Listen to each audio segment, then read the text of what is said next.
Hello friends, कैसे हो आप सभी। आई होप आप सभी मस्त होंगे, अपनी अपनी पढ़ाई में व्यस्त होंगे। मैं सरस वंश कंपटीशन क्लासेस में आप सभी का स्वागत करती हूँ।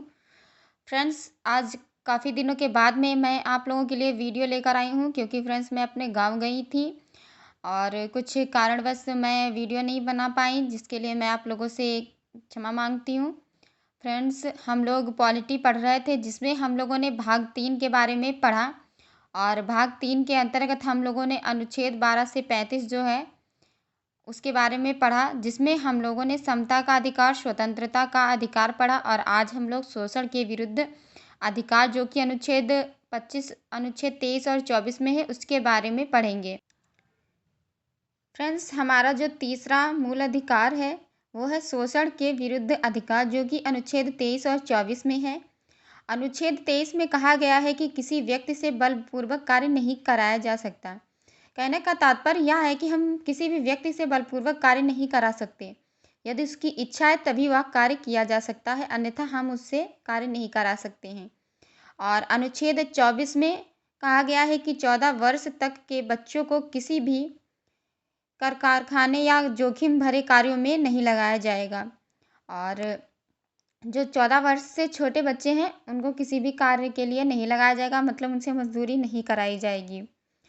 और अगर हम लोग बात करें कि इसको हम लोग याद कैसे करें, तो बलात् कारखाना इसकी जो है वो ट्रिक है। बलात् मतलब बालक, जो कि बच्चे हैं, उनसे कार्य, बलात् मतलब बलपूर्वक कार्य, और कारखाना मतलब कारखानों में कार्य नहीं कराया जा सकता।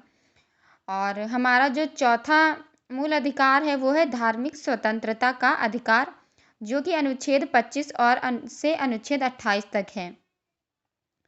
जिसमें अनुच्छेद 25 में क्या कहा गया है, तो फ्रेंड्स अनुच्छेद 25 में कहा गया है कि धर्म के प्रचार प्रसार की स्वतंत्रता। अगर पूछा जाए कि धर्म के प्रचार प्रसार की स्वतंत्रता किस अनुच्छेद के अंतर्गत आती है, तो अनुच्छेद 25 के अंतर्गत धर्म के प्रचार प्रसार की स्वतंत्रता आती है। अनुच्छेद 26 अगर बात करें, तो अनुच्छेद 26 धार्मिक कार्यों के प्रबंध की स्वतंत्रता।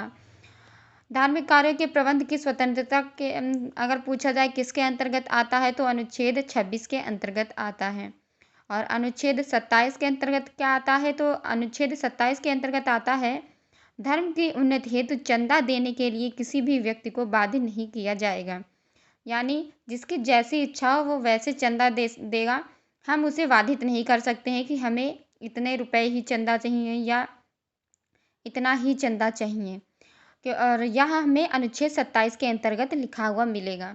अनुच्छेद 28 में कहा गया है शिक्षण संस्थानों के धार्मिक शिक्षा नहीं दी जाएगी।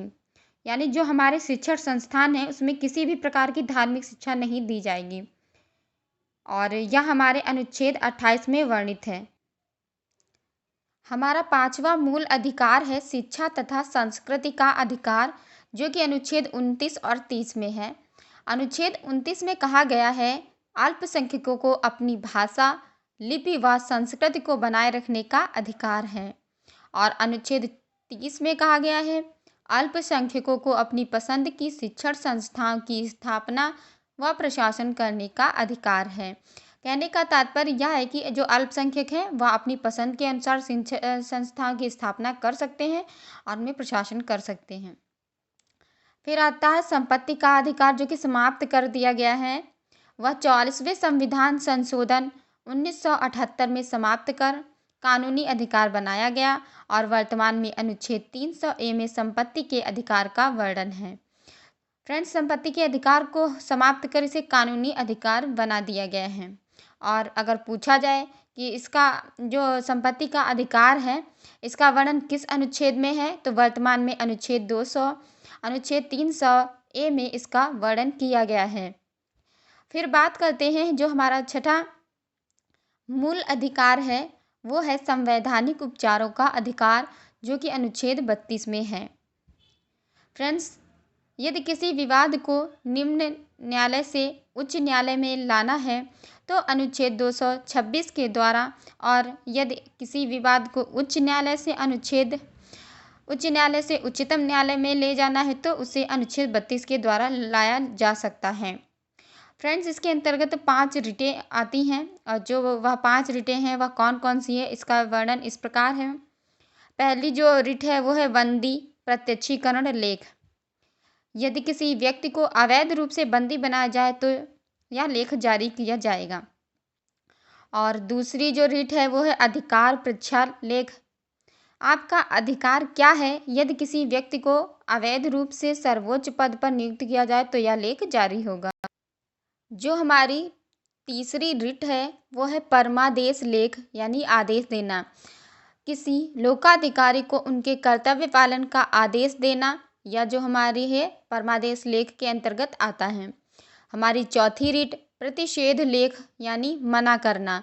अधीनस्थ न्यायालय को अपने क्षेत्राधिकार से बाहर जाने से रोकने के लिए यह लेख जारी किया जाएगा। और हमारी पांचवी रिट है उत्प्रेषण लेख। अधीनस्थ न्यायालय के लंबित पड़े विवादों को उच्च न्यायालय में भेजना। यह हमारी 5 रिटें हो गईं। तो फ्रेंड्स, हम लोगों ने भाग 3 के बारे में पढ़ा, और भाग 3 जो हमारे मूल अधिकार से संबंधित है वो हमारे मूल अधिकार पूरे हो गए हैं। और जो अगला हमारा वीडियो रहेगा वो भाग 4 राज्य के नीति निर्देशक तत्व के ऊपर रहेगा।